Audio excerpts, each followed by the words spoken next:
To koľko ich tam je? Toľko to som ešte nikdy nenašiel z jednej pánvice. Toto všetko, čo tu je, tak sú zlatinky. Všetko je zlato.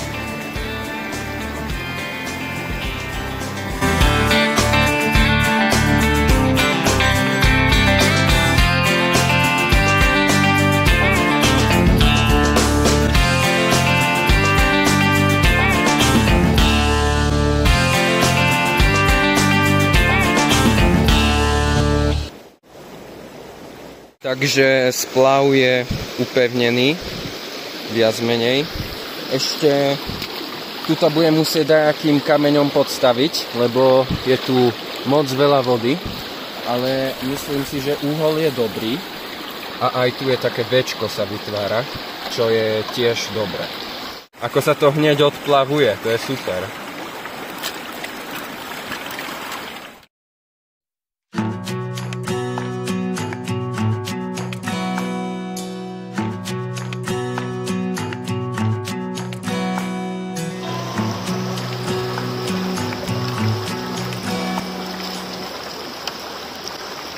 Takže teraz sypeme materiál do splavu.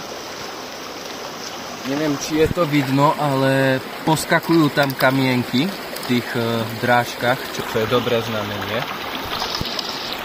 A takto tam budeme hádzať tú hlinu asi takú hodinu. Potom si ten splav rozoberieme a vyrýžujeme si to zlato.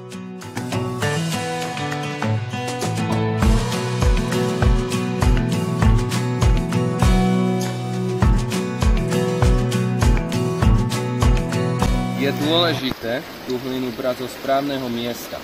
Treba nájsť naplavený štrk alebo piesok, alebo je dobré brať materiál, ktorý sa nachádza za tými skalami, lebo tam sa zlato zvykne usadzovať. Ideme splav vybrať. Teraz zadnú stranu splavu musím dať vyššie, aby sa tu spomalil prúd vody. A teraz vo vodorovnej polohe tak ten splav preniesie.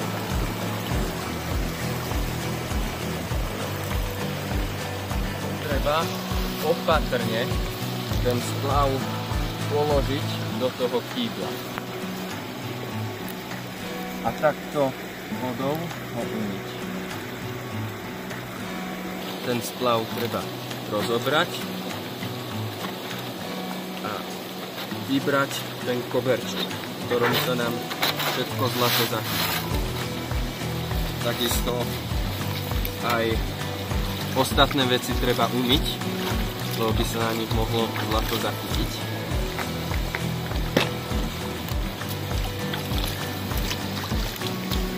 Môžeme splav vybrať a vyplákať tieto koberce.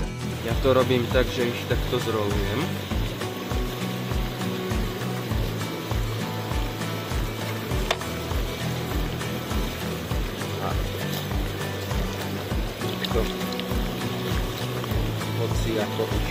Nech to zlato klesne naspod do kýbla.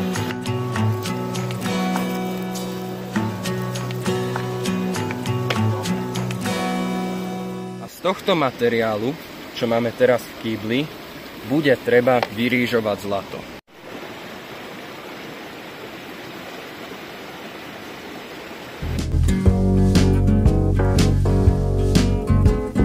Takže najprv musíme asi polovicu našej rýžovacej pánvice zaplniť materiálom, ktorý prešiel cez to.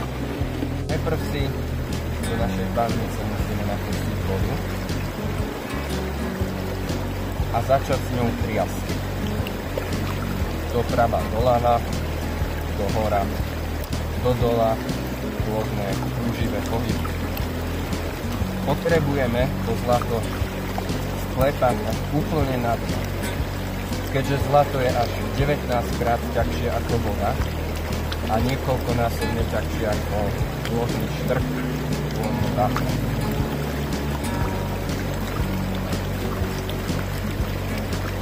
Potom si materiál musíme nahrnúť medzi tieto drážky. a začať odplavovať.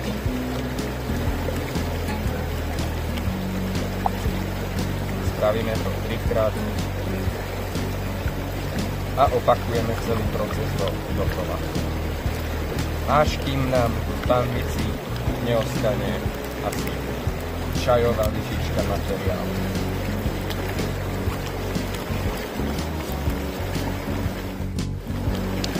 Teraz momentálne sú ľahšie predmety ako bahno alebo šverkové a ťažšie ako rôzne kovy a napríklad aj zlato sú dole.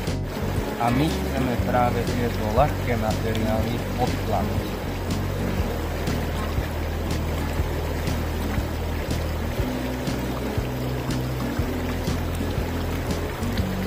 Môže sa stať pri rýžovaní, že v panvici budeme mať nejaký väčší kamienok. Ten môžeme vybrať rukou, ale môžeme ho kľudne aj odplaviť.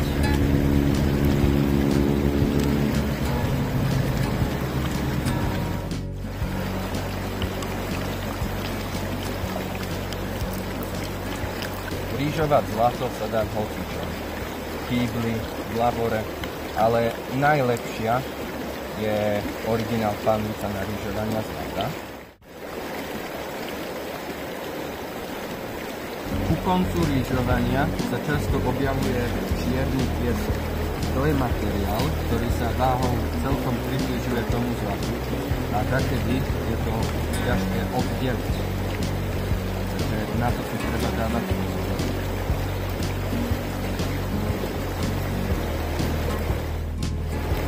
Dosť zaujímavé je, keď si ten materiál odplaví. Ukáže sa tu ten čierny piesok. Je to taký čierny. Keď si ho dám zase dole a trošku s tým potrasnem, tak zrazu to zbelí. To znamená, že ten ľahký piesok, to vládno, sa dostalo hore a tie ťažké materiály zrazu dole.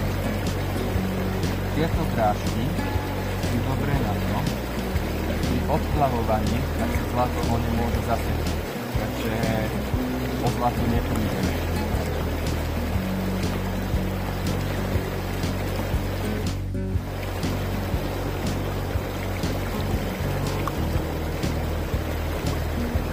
A teraz, keď tam máme toho materiálu už maličko, tak si to sklepneme takto.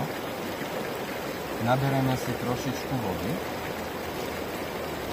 a začneme krúživými pohybami odplavovať ten materiál až strp a pod ním tak sa nám ukáže zlato a už sa tu ukazuje. Môžeme vidieť, že tie zlatinky sa veľmi ťažko odplavujú. Je to proste ťažký kov. Toto som ozaj nečakal. Toto som vážne nečakal. Absolútne som si nemyslel, že sa vo Vyšnej Boci dá nájsť toto. Tak, a teraz to máme rozdelené. Zlato je hore, ostatný štrk je dole.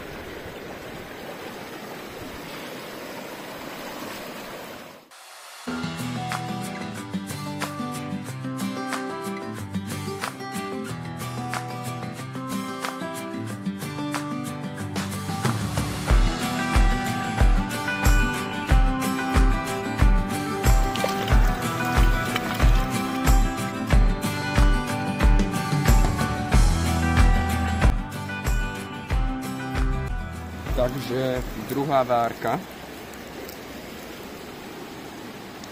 Teraz nesvieti moc slnko, takže to bude dobre.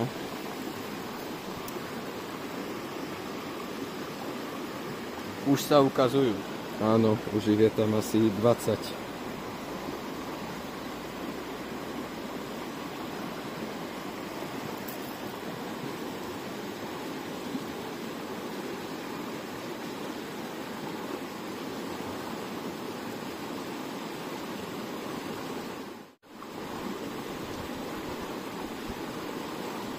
Už ich tam nie je 20, ale 200. No.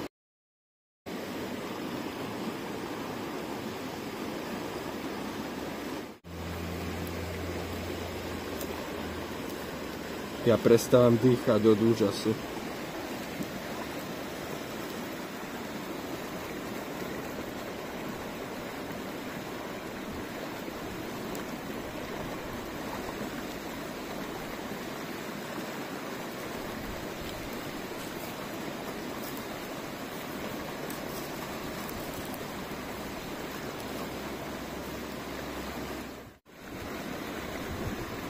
Tam ich je asi aj 300.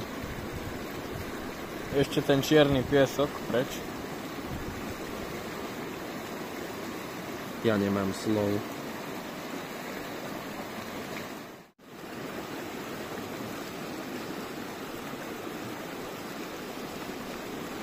Dobre, tak ideme ich odsať.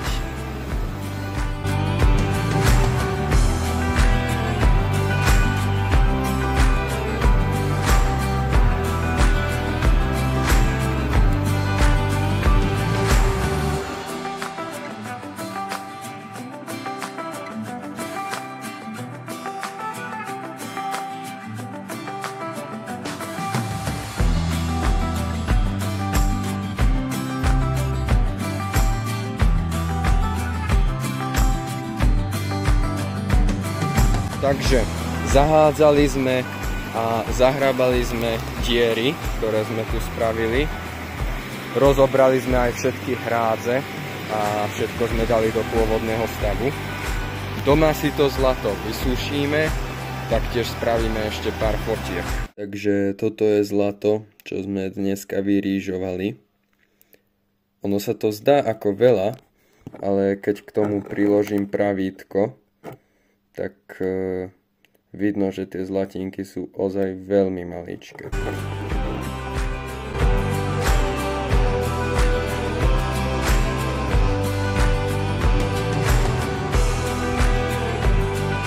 Tak toto zlato vyzerá, keď som ho dal do ampulky. Myslím si, že rýžovanie zlata sa vyplatilo a určite sa dakedy v budúcnosti na Vyšnú Bocu vrátime. Takže ja sa s vami teda lúčim.